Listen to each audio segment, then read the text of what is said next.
अस्सलाम वालेकुम दोस्तों, मां आहियां लाला फयाज़ ऐं अॼु जो हीउ जेको वीडियो आहे हिनखे तव्हां ज़रूरु ॿुधिजो। अॼु हिकिड़ी मां निमाणी गुज़ारिश ऐं हिकिड़ी इल्तिजा खणी तव्हांजे अॻु हाज़िर थियो आहियां। हमेशह एंटरटेनमेंट ऐं पंहिंजी एडवर्टाइज़िंग या दुनियादारी जा जेका वीडियोज़ रखंदा आहियूं, फ़ोटू रखंदा आहियूं या तव्हां सां फेसबुक वसीले असां जुड़िया रहंदा आहियूं। पर अॼु हिकिड़े अहिड़े मिसकिन जे लाइ मां वीडियो ठाहियां पियो ऐं मां पाण बि तव्हांखे हथ ॿधी अर्ज़ु कयां थो, हिन वीडियो खे ॾिसिजो ज़रूरु ऐं हिन वीडियो खे शेयर कजो। छो त कुझु देरि पहिरें मुंहिंजी हिकिड़े पोड़े चाचे सां मुलाक़ात थी, जेको असांजे पंहिंजे इलाइक़े जो बि आहे ऐं ॼाण सुञाण वारो बि आहे।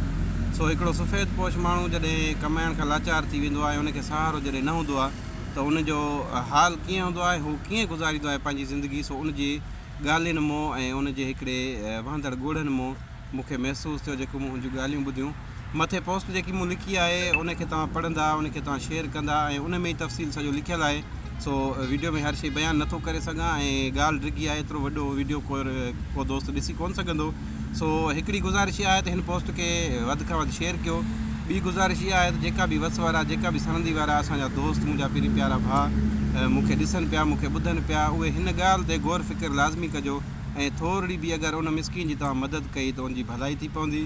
सो अलाह तव्हांखे आबाद रखंदो। हिन वीडियो खे शेयर कयो, लाइक कयो ऐं वधि खां वधि दोस्तनि ताईं पहुचायो। ऐं जेका मूं मथे ॻाल्हि लिखी आहे उनखे ॿुधो ज़रूरु, पढ़ो ज़रूरु ऐं उन ते अमल थोरो ज़रूरु कजो। तव्हां पहिरें बि मूं हिकु गर्मियुनि में हिकिड़ी मिसकिन अमड़ लाइ, पोड़ी लाइ, जेको मुंहिंजे घर बैटरी ऐं पखे लाइ हिकिड़ी पोस्ट रखी हुई, उनमें तव्हां वधि खां वधि असांजी सपोर्ट कई सभिनीनि दोस्तनि। पाकिस्तान छा पर ॿाहिरि मुल्क खां बि दोस्तनि सपोर्ट कई। पोइ भले कंहिं ॿ रुपया ॾिना, 5 रुपया ॾिना, 10 रुपया ॾिना, 1000 रुपयो, पर उन अमड़ जो जेको माशाल्लाह अझो बि ठही पियो, बैटरी पखो प्लेट वग़ैरह उनजो जेको कमु हुयो थी पियो।